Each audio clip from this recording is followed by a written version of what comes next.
When I started on this path 5 years ago, I didn't know what the journey to becoming a photographer would look like or could look like. So there was a lot of trial and error and experimentation on my path to becoming the professional photographer that I am today. I run my own photography business. I have high-paying clients, I have regular income coming in, and I'm overall happy with what I'm doing and where I'm headed. If you yourself are just starting out or you are wishing and hoping to become a photographer in the future, I hope this video where I show you the different stages that I had to go through and hopefully give you some bits of advice from my story that can help you move along a little bit easier and maybe even faster than I did in those past 5 years. I have structured this video into 4 different chapters that represent the 4 different stages that I went through on my path to becoming a professional photographer.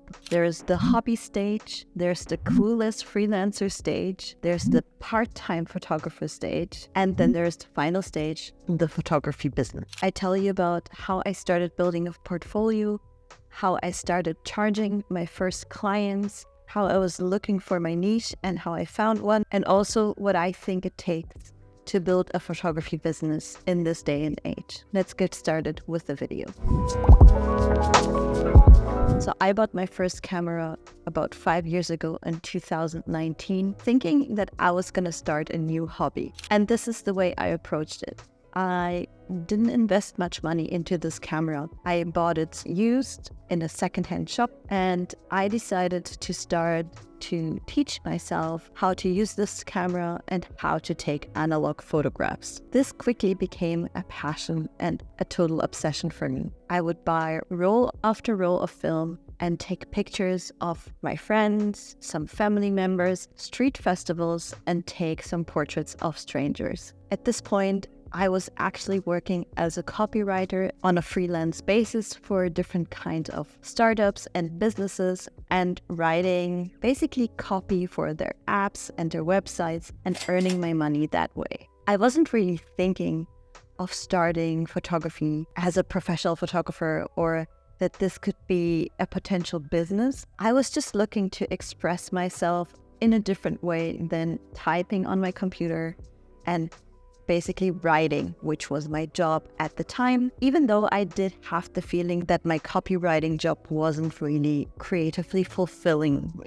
So by doing all kinds of different photography, I quickly sort of found something that was, I wouldn't call it a niche at that point, but I definitely discovered that I was most drawn to taking portraits of people. And in a sense, I was also quite lucky at that beginning stage, which I call the hobby stage, because actually my partner is an actor. So we have a lot of actor friends and people who are used to being in front of the camera.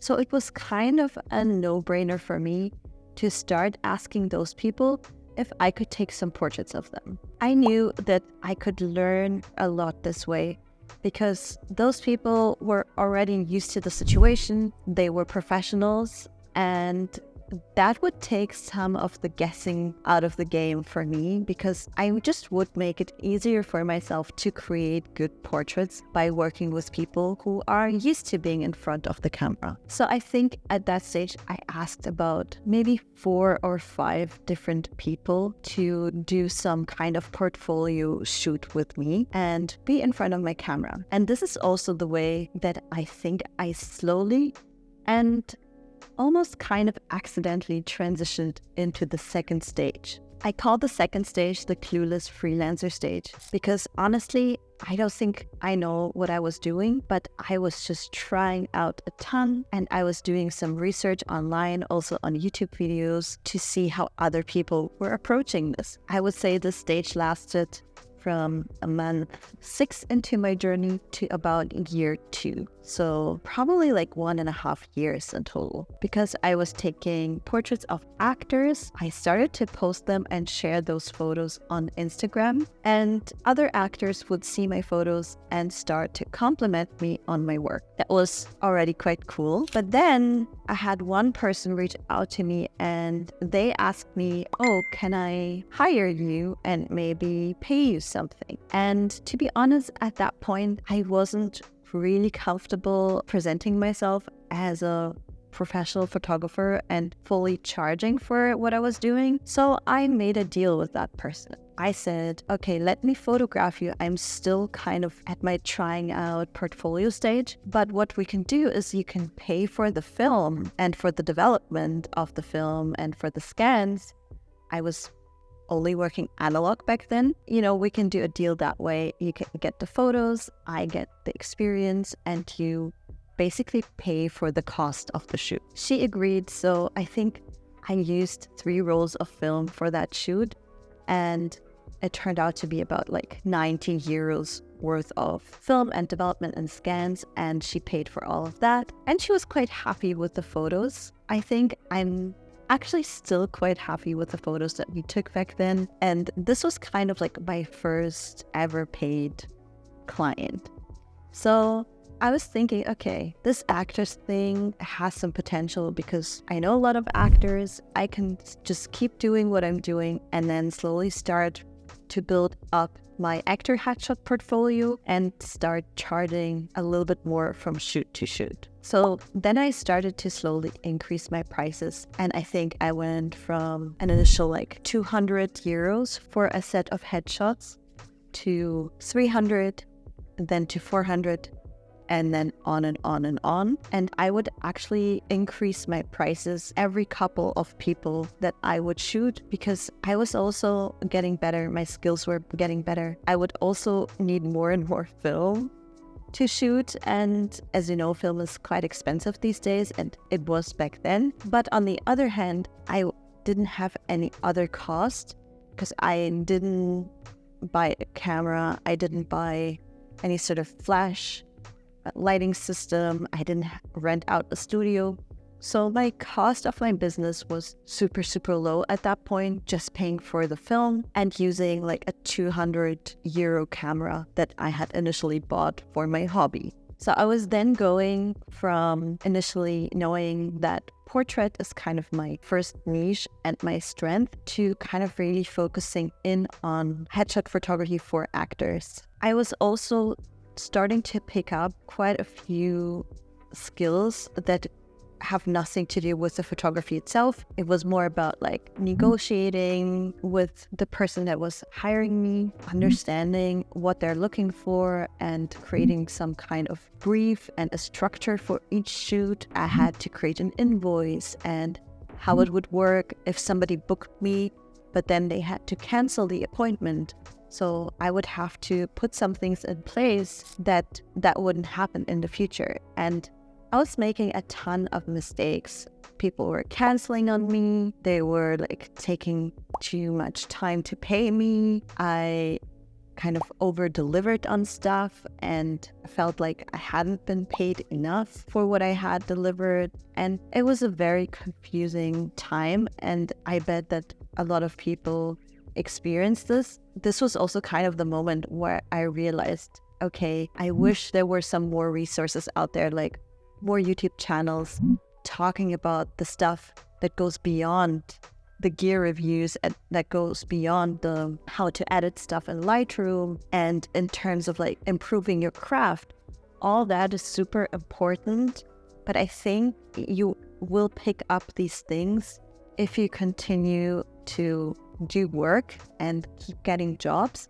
And actually the more difficult part is the business part that people aren't talking as much out there, at least in real life. I think maybe now on YouTube there's more and more channels like mine where people are a bit more transparent, but in real life I think those skills are really not taught enough. So around year 2, I would say I kind of left the confused freelancer stage and I entered being like a part-time photographer.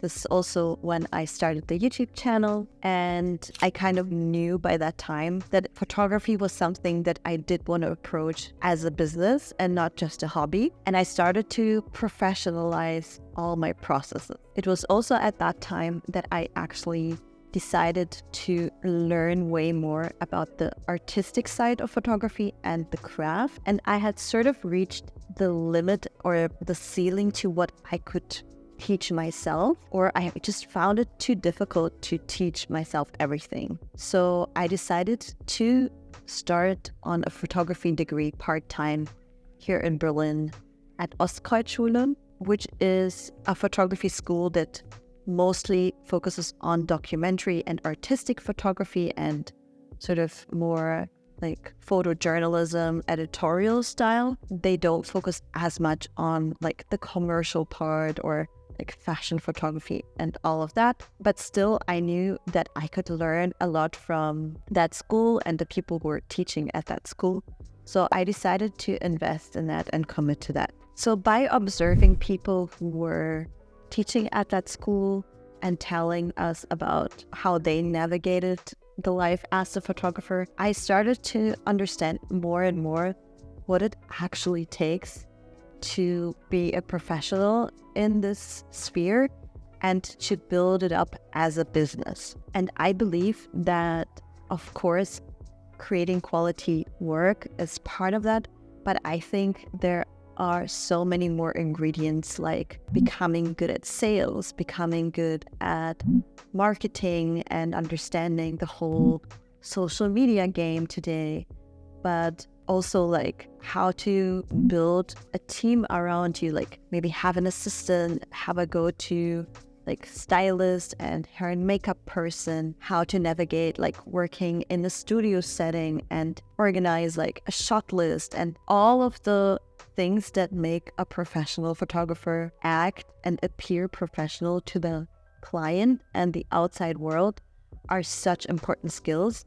And that's what I also talk about a lot on this channel. At that stage, I also really understood like how much of a hurdle it is if you don't know how to set your prices and you constantly like undervalue your work and don't charge enough. I see so many photographers undercharging, and I think at that stage I was still undercharging myself as well, but I was committed to the path of learning from each job and then raising my prices to actually match what I needed to earn. So when I understood that I needed to raise my prices, I kind of also hit a bit of a roadblock within my niche, because my niche was focused on actors, and actors are artists. I was also photographing some actual artists, like fine artists, and some musicians. And I kind of came to the realization that photographing artists is not the most profitable thing to do. If I wanted to have a sustainable photography business, I needed to branch out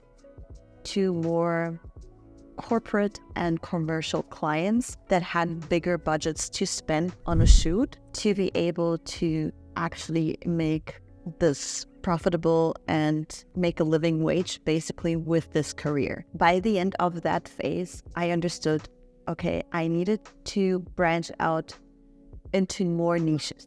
So year 4, that was last year, I entered into my photography business era. I actually branched out in terms of the platforms that I was using for marketing.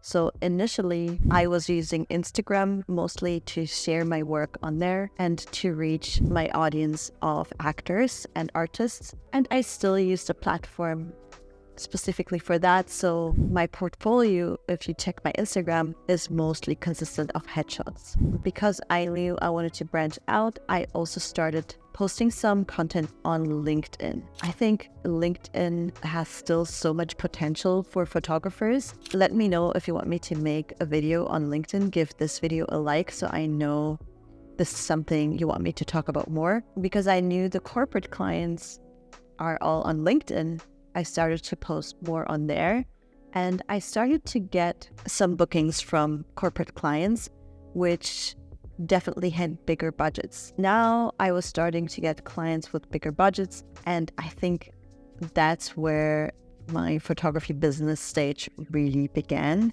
because I could see if I grow in that direction, if I keep this up, then this can really become sustainable. I also understood last year that I was hitting a limit in terms of doing everything by myself. I started building a team around me. I started working with different light assistants, and I'm still in the process of, discovering who I work with best and like what qualities I like in assistants and what I actually need in terms of a team. I also started collaborating with hair and makeup artists, which definitely make a photo shoot experience so much easier for the model, but also for me, the photographer, because it's an extra set of eyes on, the face, and like, is there any hair somewhere? Is there like lipstick on the teeth and stuff like that?